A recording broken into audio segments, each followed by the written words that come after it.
Week 4 of Big Brother 26 has come and gone, and on paper, this should have been a pretty boring and straightforward week.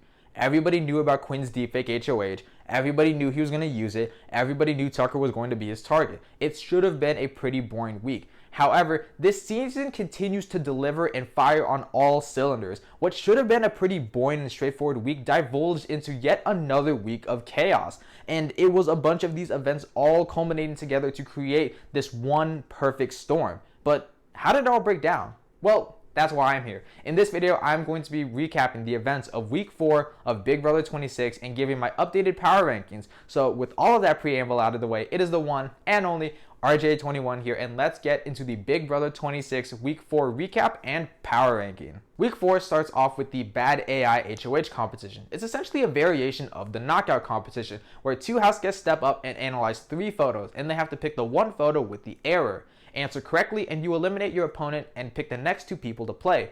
Answer incorrectly and you eliminate yourself from the competition. The last house guest standing will become the new head of household. Like most knockout competitions, this iteration created some pretty entertaining moments. Cam targeting Tucker and inadvertently creating mistrust between the 2 of them, Quinn absolutely bombing his answer when going against Tucker, and Angela and Brooklyn picking each other back to back and creating animosity between the 2 of them was really entertaining. But ultimately, this competition comes down to Angela and Cam, with Angela winning the head of household competition, winning her 2nd HOH of the season, and joining an elite group of house guests to win 2 HOHs within the first 4 weeks of the game. Despite Angela's HOH rating being essentially guaranteed to be overthrown by Quinn's deepfake HOH power, Angela still tries to have game conversations from the position of the HOH. She has a conversation with Brooklyn where they talk about the events that transpired in the HOH competition and try squashing whatever beef was created there. They both end up fake crying to one another, and it was so funny to watch on the feeds because as soon as they got out of each other's vicinity, they both dropped the act and they were both just so over each other, and it's just so funny to watch.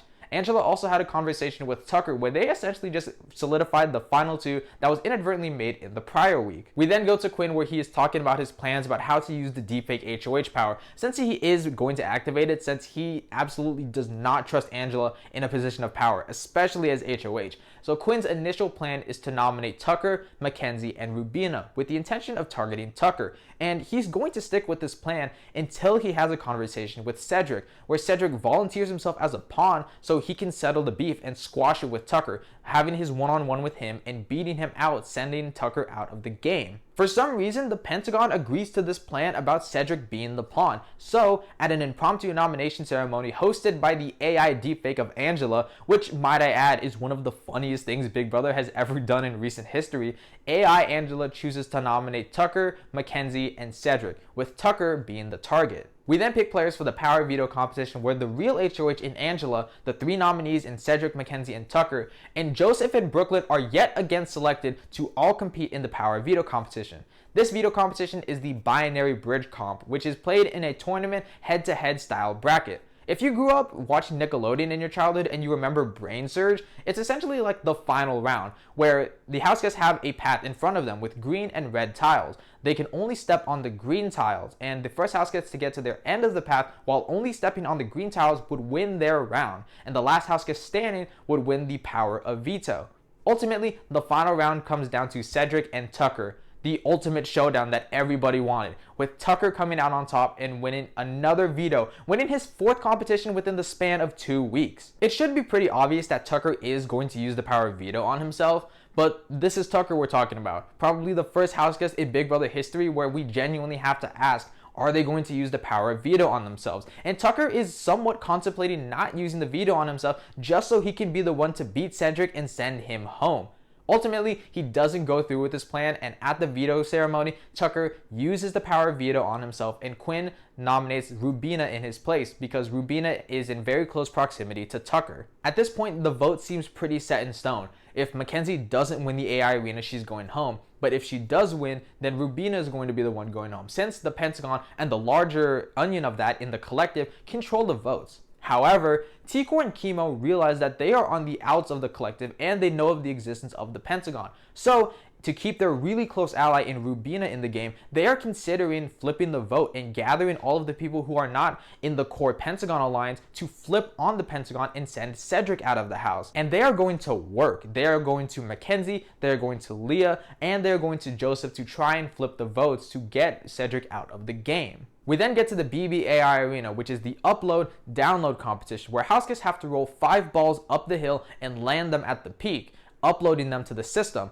Once they do that, they have to get more balls and knock those balls they previously set off of the hill, essentially downloading those balls. The first HouseGuest to do this and hit their buzzer will win the BBAI Arena, earning their safety.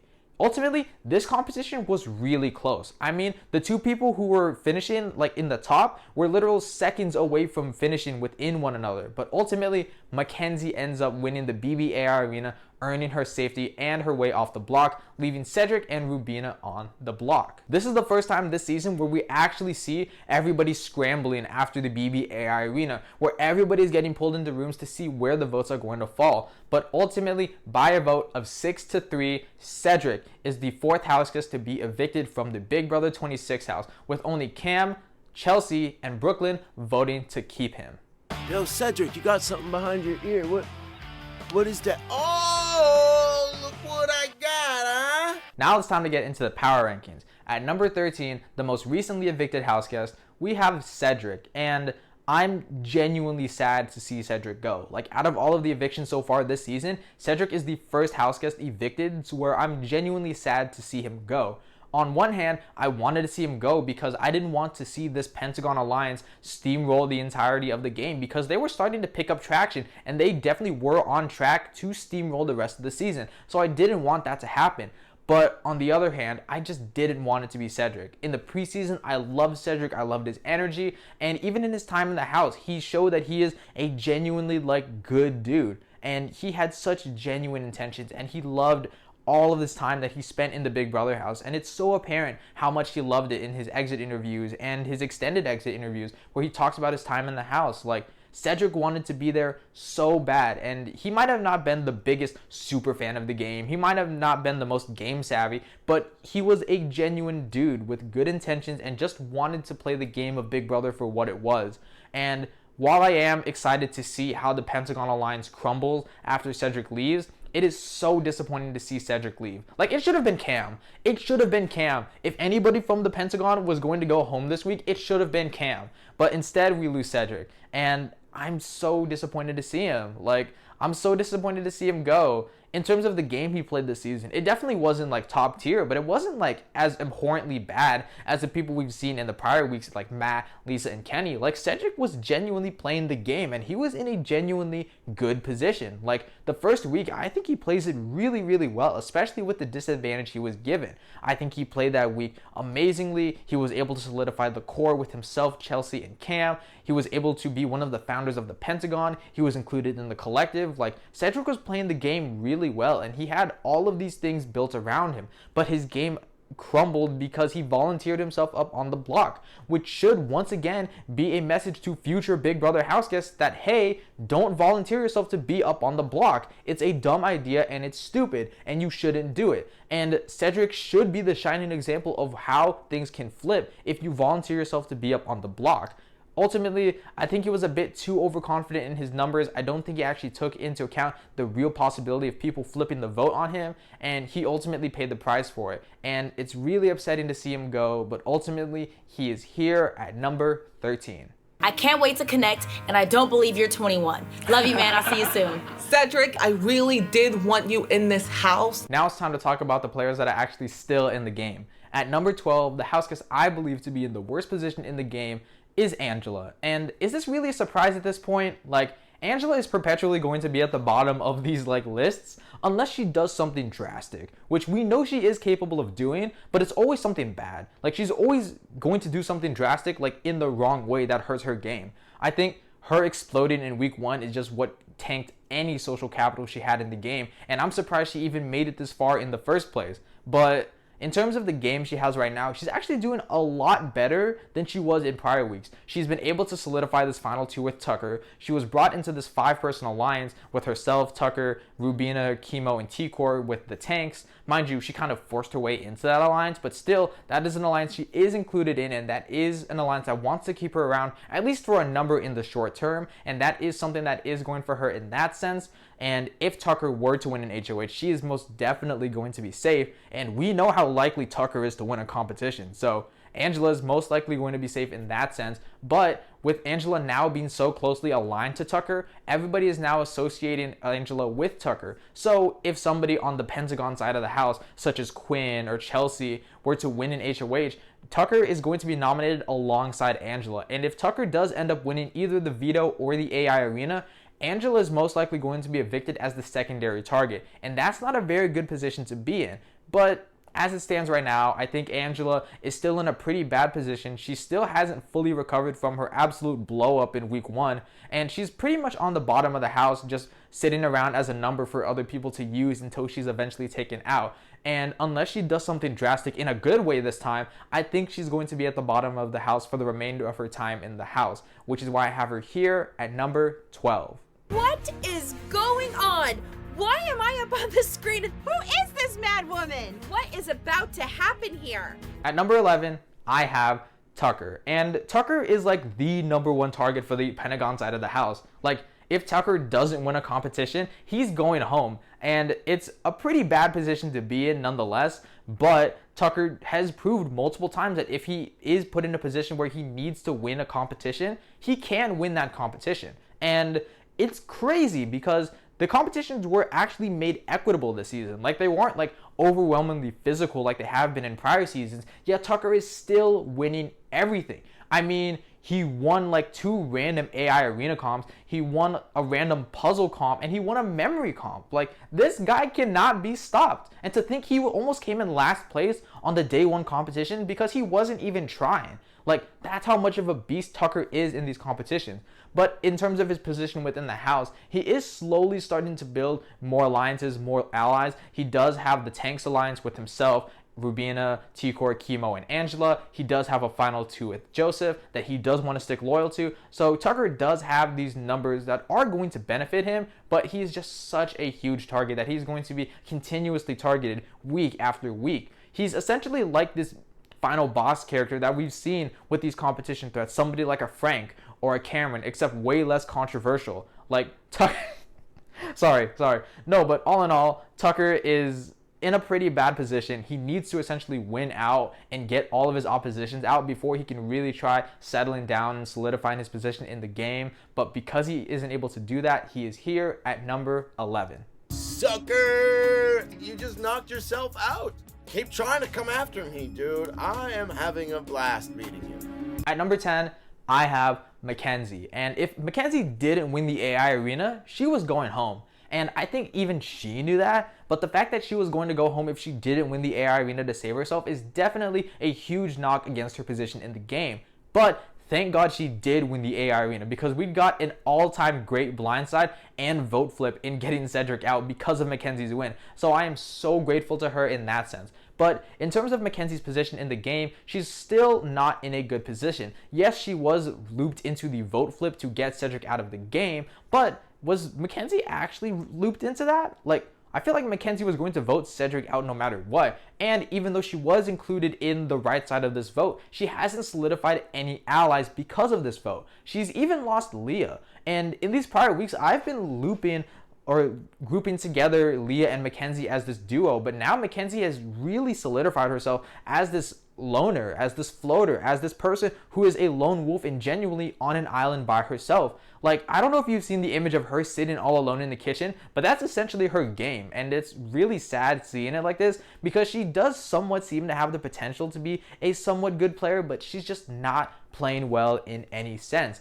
It's almost like she's kind of become resolute in the fact that she has no solid allies and she's on the bottom, but I think she could put something together. Now that she actually has been included on the right side of this vote, and there are people who genuinely do want to vote with her and keep her in the game, I think Makensy can play off of this. I think she can probably extend more olive branches with the likes of a Tucker, with the likes of a Kimo and T-Core, and she can pick up these allies and put herself in a better position. But because she hasn't, and she's still in a pretty poor position, she's here at number 10.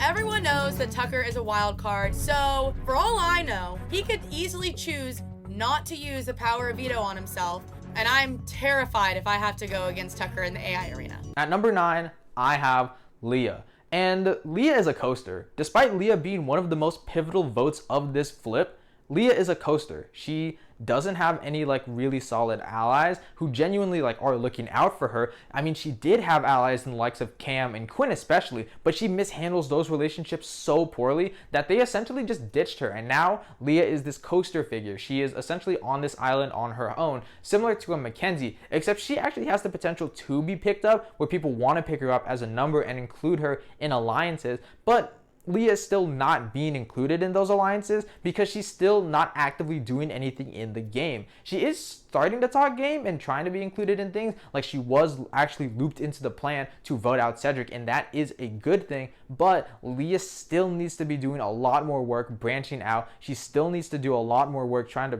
possibly rekindle relationships and rebuild them in that sense, like she has with Joseph. Like the fact that she has been able to slowly build this bond with Joseph to where they are starting to become pretty close friends and pretty good allies. I think if Leah can continue to do that, maybe rekindle her bond with Quinn, maybe, okay, don't do that with Cam, but if she can do that with Quinn, then that's going to be a pretty good thing. Like, Leah mishandled her relationship so bad with Quinn, she almost got put up on the block because of it. But because she wasn't, and now that she is able to essentially live freely, Leah should take this opportunity to rebuild that bond with Quinn, because that is going to put her in a better position. But because she hasn't done that, and she's essentially a coaster figure as of right now, I have her here at number 9. You know what they say, work smarter, not harder, and never speak ill of the chill. At number 8, I have the outgoing Deepfake HOH in Quinn, and somehow Quinn had the worst HOH reign of the season. Mind you, of course it's another time when Angela went HOH, but still, Quinn had the most overpowered secret power in the history of Big Brother, or one of the most overpowered powers in the history of Big Brother, and he still mishandles it. He had 4 targets, and the 5th person he didn't want to send home goes home. Like, I don't know how you can play that worse. Like, he somehow had a worse HOH than Angela. Mind you, he didn't become like this huge house target, but still, how did you manage to fumble one of the best powers of all time? He was targeting Angela. Angela wins HOH. He was targeting Tucker. Tucker wins veto. He was targeting Makensy. Makensy wins AI arena. Then he's targeting Rubina. But then Rubina is able to essentially not herself flip the votes, but get people to flip the vote for her and keep her in the game. And one of Quinn's closest allies, who is loyal to Quinn, in Cedric, goes home. Like, why would you put Cedric up? Like, even if he volunteers himself to go up on the block, why would you risk one of your allies in a position where you need to ensure that somebody on the other side of the house goes home? Like, it's just idiotic and nonsensical. And the fact that Quinn actually went through with this despite the entire Pentagon agreeing with this plan, Quinn should have been a smarter player and realized that, hey, maybe putting up one of my allies isn't a good thing. Nonetheless, Quinn still does it and sends home one of his close allies in Cedric. Like, now he's in a really bad position where he has less numbers and more people coming after him. Both Tucker and Angela are going to compete in this upcoming HOH competition. And if they win, Quinn is the primary target because he sent Cedric home. Like, it's so bad. Quinn played this week so bad despite his overpowered power. Now, despite all of the bad I'm saying, he is still in a somewhat decent position. He still has the Pentagon, he still has the Visionaries, he still has trust in that sense, but he's made himself such a big target, and even those allies I just mentioned are starting to slowly trust him less and less. So despite all of these possible allies he does currently have, he's still a huge target, he's still currently being targeted, and he sent home a target that was in front of him. So because of all of this bad play, I have to put Quinn here at number 8. Oh my god! Why? My path is always the hardest in this game. At number 7, I have Cam. And Cam is once again the affable dude doing affable things.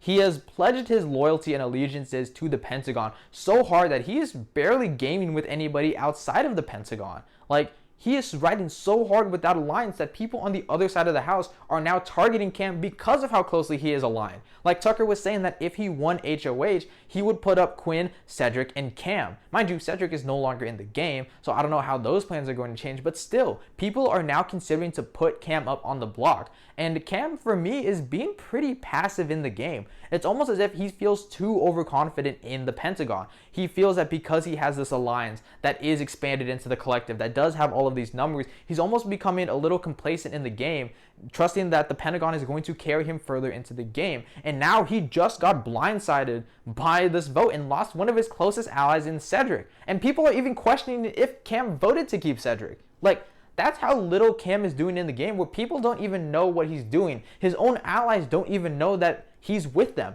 And that is so bad for Cam.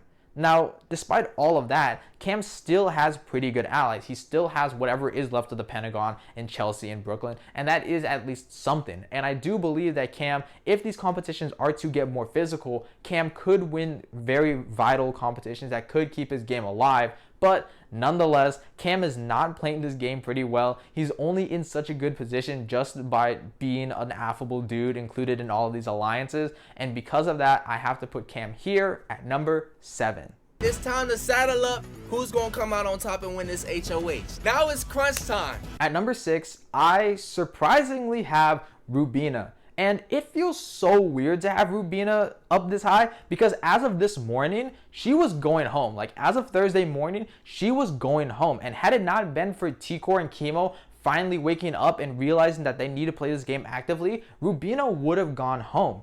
And that is crazy to me. The fact that she was essentially going home, but now I've placed her this high, it feels weird and wrong, but at the same time, I feel like I can't put Rubina any lower. The fact that Rubina has all of these strong allies who want to keep her in the game for the long term and want to keep her around is really impressive. The likes of a T-Core and Kimo and Tucker are going to bat for her, like, very hard, and wanting to keep Rubina in this game. And to me, that shows signs of how good her social positioning is within the house. Like, Rubina shouldn't be in this good of a position. She has been pretty passive in terms of like the strategic side of the game, but still, Rubina is actively being included in things. While she's not contributing a lot, she is being included, she is being brought into the loop, she is in the know of a majority of the things going on in the house, and I think that is boding pretty well for her. And now that the vote has flipped to save her in the house, she has very easy opposition to go after. Like, if Rubina were to win the next HOH comp, she has 3 very easy noms to make in the likes of like a Quinn, a Cam, and a Chelsie or Brooklyn or whoever she wants to put up. But Rubina has these really easy noms that she can very just easily put up, and I think that puts Rubina in a pretty good position. Nonetheless, I do think she still has an issue in being like a tertiary target, to where if Tucker were to win the veto and Angela were to win the AI arena, and that would put Rubina in the 3rd position as the tertiary target for the Pentagon side of the house to take out in an attempt to weaken Tucker. So that definitely doesn't give me confidence in that sense. But overall, I think Rubina surviving this eviction has skyrocketed her into a great position, which is why I have her here at number 6. My logical Rubina brain is telling me stop it. But on some scale, it kind of feels like I can't help it. At number 5, I have Brooklyn, and this was a bad week for Brooklyn. Like, if last week was a precursor to how bad this week was gonna be, this was a bad week for her. Like, it was really bad. The way she conducted herself after the HOH competition and confronted Angela put a huge target on her back, to where if Angela was actually still the HOH, Angela would have targeted Brooklyn, and Brooklyn would have gone up on the block. Mind you, I don't think she goes home because of all of the solid ties she still has, but nonetheless, Brooklyn would have been put up and targeted, and that is really bad. And now the fact that she has gotten the vote flipped on her, and she just lost one of her closest allies in Cedric, this is a huge blow to Brooklyn's game, and the way she is handling the aftermath of this vote out is absolutely horrible. She's going around telling people that if she was informed in on the plan, she would have voted Cedric out, which let's be honest for a second. There is no way Brooklyn would have ever voted Cedric out. Like, if Brooklyn caught wind of the plan to vote Cedric out, Brooklyn would have done everything in her power to try and flip the vote back onto Rubina. Hell, Brooklyn was like the #1 proponent of getting Rubina out of the game. Like, she was the main person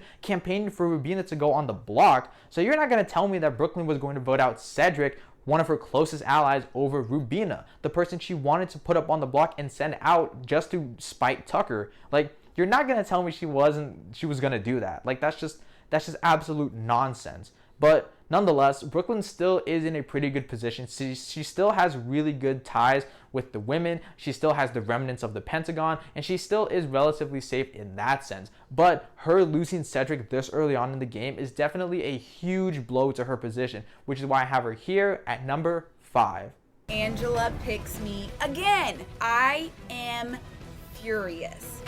Noted? At number 4, I have Chelsie. And just like Brooklyn, Chelsie losing Cedric this early on in the game is a huge blow to her game. And what's even worse is how she's handling the aftermath of this blindside. Chelsie is going around trying to pin the target on T-Core and Kimo, saying that, oh, I would have voted with y'all, but it was T-Core and Kimo all day saying that they wanted to vote out Rubina. And it's like, if you really looked at the dynamics of the house, you would know that out of everyone in the house, you really think T-Core and Kimo are going to turn on Rubina, somebody who they have a really close personal bond with that is slowly involved into a game relationship? Like, you really think anybody's gonna buy that? Like, and I'm pretty sure nobody is buying that. Like, everybody's just saying, oh, it's Chelsie trying to compensate for her being on the wrong side of the vote. And now she is starting to be this person on the outs. This is the first time all season where she hasn't been in the loop about what is going on. And this is really, really bad for her game. Mind you, I think she is going to be able to pick up the scraps. I mean, she still has all of these close ties with people like the Pentagon, like the women, even some like more ties outside of that. But Chelsie is still in not a very optimal position. She lost a lot of ground by losing Cedric. Like, Cedric was a very integral piece to Chelsea's game. Cedric had a final 2 with Chelsie. Cedric was in the core with Chelsie. Cedric was in the Pentagon with Chelsie. Cedric was in the collective with Chelsie. Like, Cedric was such an integral piece to Chelsea's game that her losing Cedric this early on is going to be really difficult for her to recover. Mind you, I think she will be able to recover because she has shown that she is able to do a lot of great social work to put her in pretty good positions. So I do think she is going to be able to recover, but nonetheless, her losing Cedric is bad for her game and it definitely weakens her position, which is why she is here at number 4. Look what we got.